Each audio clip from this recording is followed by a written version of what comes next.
Et le puits est terminé. Dans ce puits-là, on va mettre la machine de forage, qui va aspirer de l'eau, qui va envoyer de l'eau dans un polytank, dans un super tank. Je vais vous montrer les super tanks là. C'est un super tank que nous avons là-bas. Donc je vous montre ça pour vous dire que vous devez forcément avoir de l'eau dans la ferme. Donc, quand vous voyez ça comme ça, regardez. Quand vous voyez ce poulailler là, quand je prends le sable, je fais comme ça. Quand je prends le sable, je fais comme ça. Ça va de quel côté? Normalement, ça va comme ça. Vous voyez?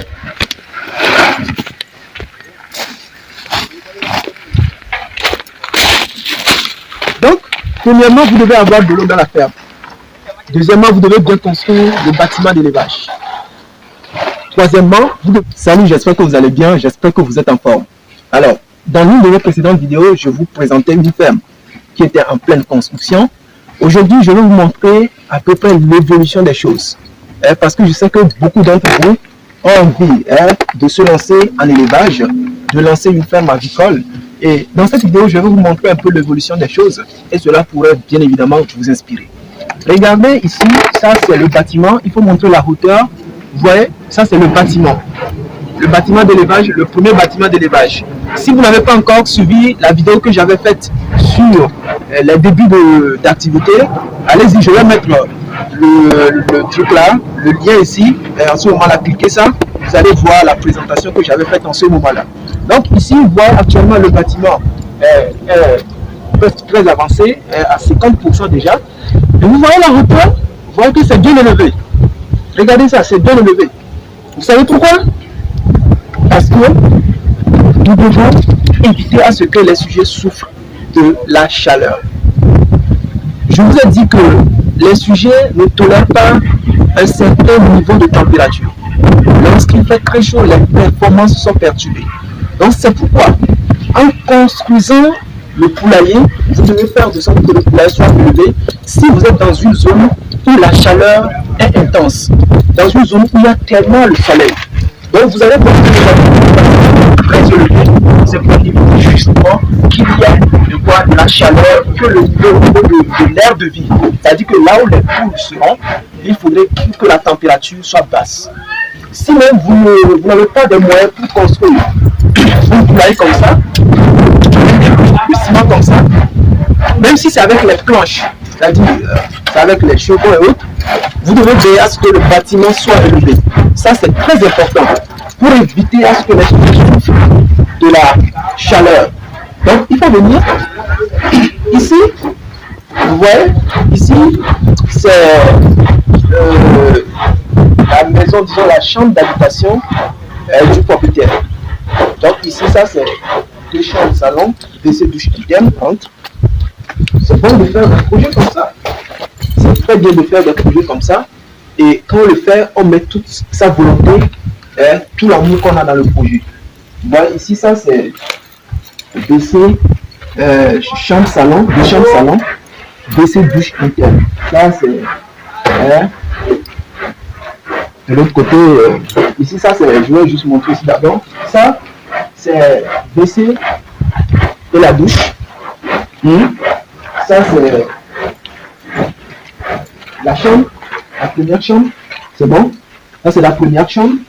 Et ici, c'est la deuxième chambre. C'est la deuxième chambre. Et ici c'est le salon. Vous voyez? Donc, mais pas, vous n'êtes pas obligé d'avoir ça. Je ne vous montre pas parce que c'est ce que vous devez faire dans votre vie. Vous n'êtes pas obligé d'avoir une chambre salon. Vous pouvez avoir seulement une pièce destinée à la comptabilité. C'est-à-dire qu'il faut quand même avoir un petit bureau. Si vous êtes le responsable, il faut avoir un petit bureau pour faire les calculs et tout ça là. Mais vous n'êtes pas obligé d'avoir ça. Mais ça, c'est très bien de l'avoir quand même. Parce que c'est une fois si vous venez dans la ferme, vous êtes le propriétaire, vous devez vous reposer. Vous voyez ce que je dis? Vous devez vous reposer et c'est important. Donc, la dernière fois, quand j'avais fait la vidéo, vous avez constaté que je vous avais dit que nous avons un autre bâtiment qui sera de l'autre côté. Il faut avancer. Donc, je vous ai parlé d'un deuxième bâtiment. Et ça, c'est le deuxième bâtiment que vous voyez là. On va avancer là, vous allez voir ça.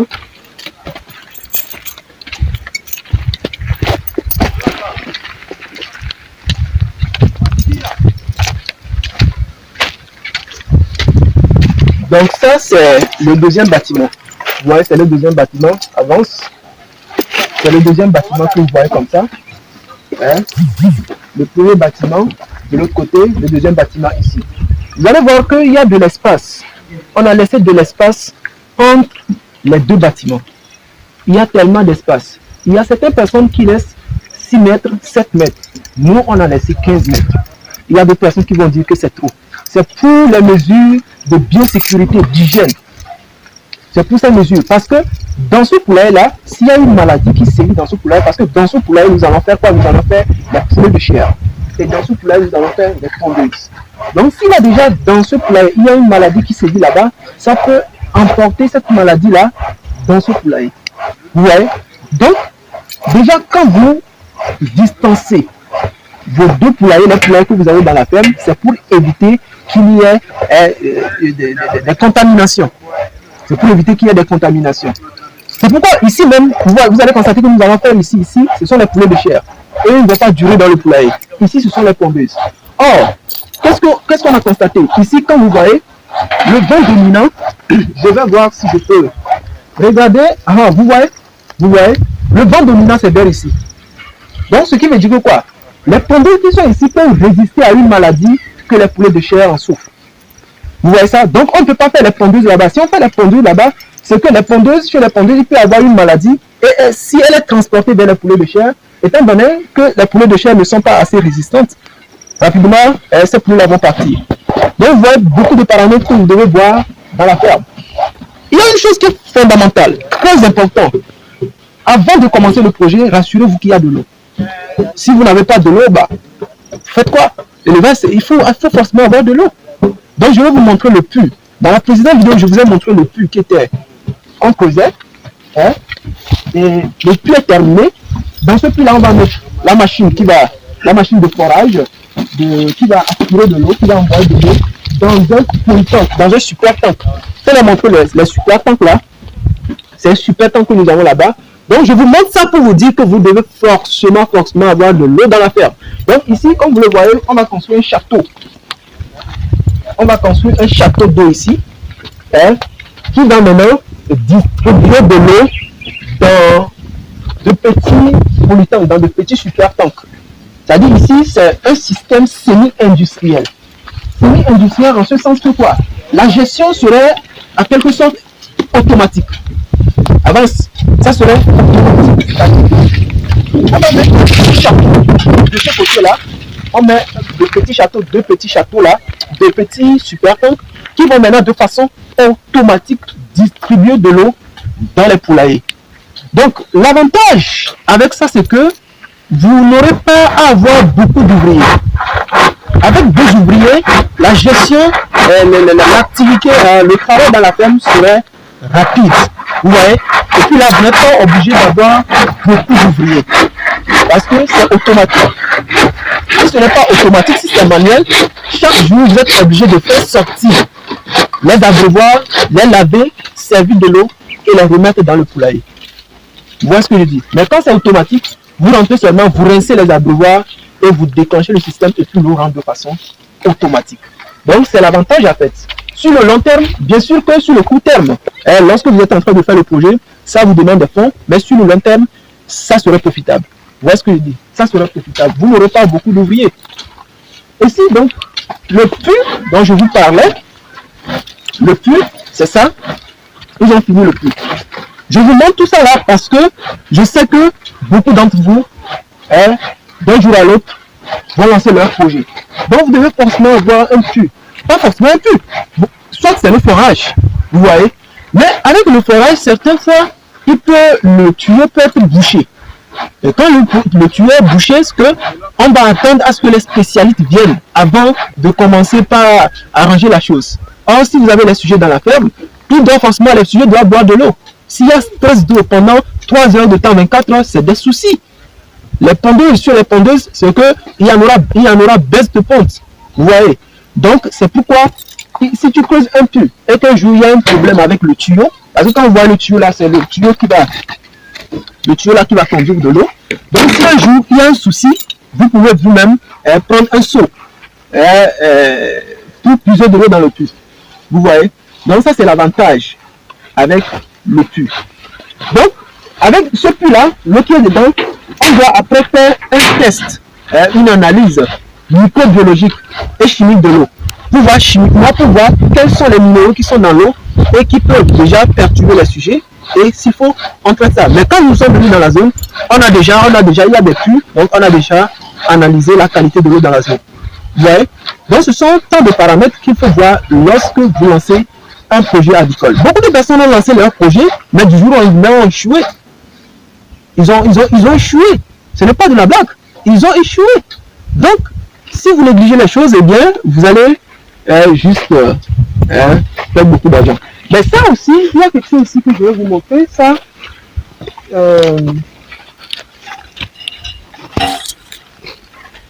avec ça, vous voyez qu'on a creusé quelque chose de ce genre-là. Et vous pouvez également utiliser ça à la place du château. C'est-à-dire que vous avez votre forage. Le forage peut amener directement de l'eau ici. Et maintenant, là, vous pouvez avoir un suppresseur. Bon, cette information-là, c'est trop pour vous. Vous pouvez avoir un suppresseur et le suppresseur, maintenant, va envoyer de l'eau dans les polytanks ou bien dans les super tanks. Donc, on parlera de l'installation semi-industrielle. Je ferai une vidéo dans laquelle je vous parlerai de l'installation semi-industrielle. Donc, pour le moment, on va s'arrêter ici. Donc, c'est un peu ça. Et de l'autre côté, vous voyez, quand j'avais fait la vidéo, je vous dis que si vous n'avez pas encore regardé la vidéo, allez-y regarder la vidéo. Ça va beaucoup vous instruire. En haut là-bas, vous avez le magasin. Il faut avancer, avance.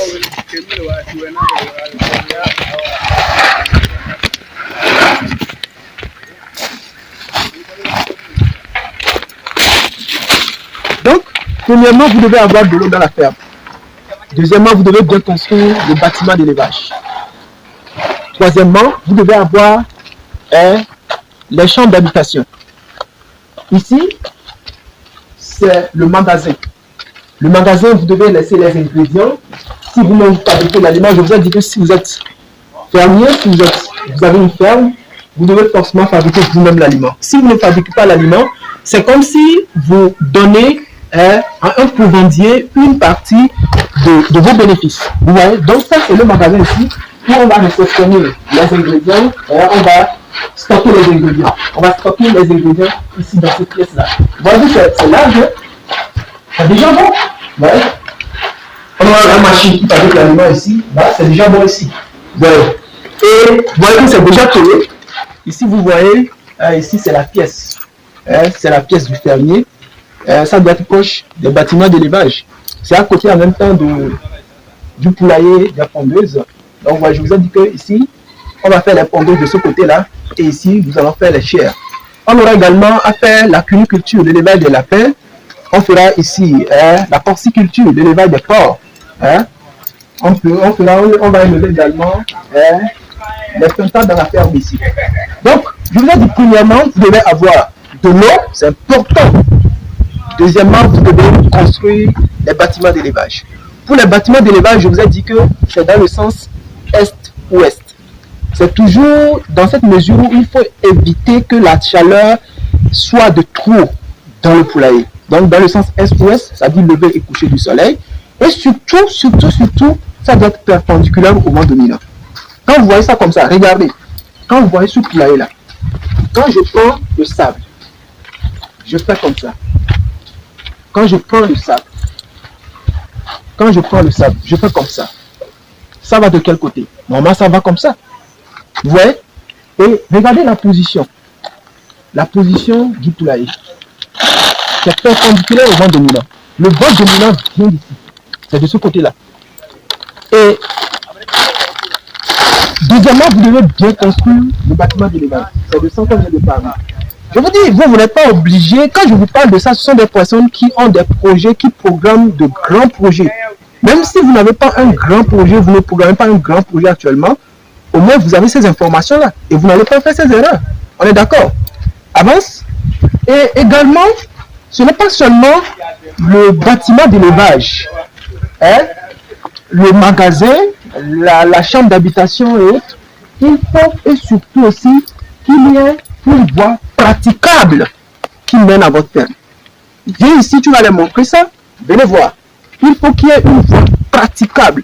Regardez. Regardez la voie, elle est bien praticable.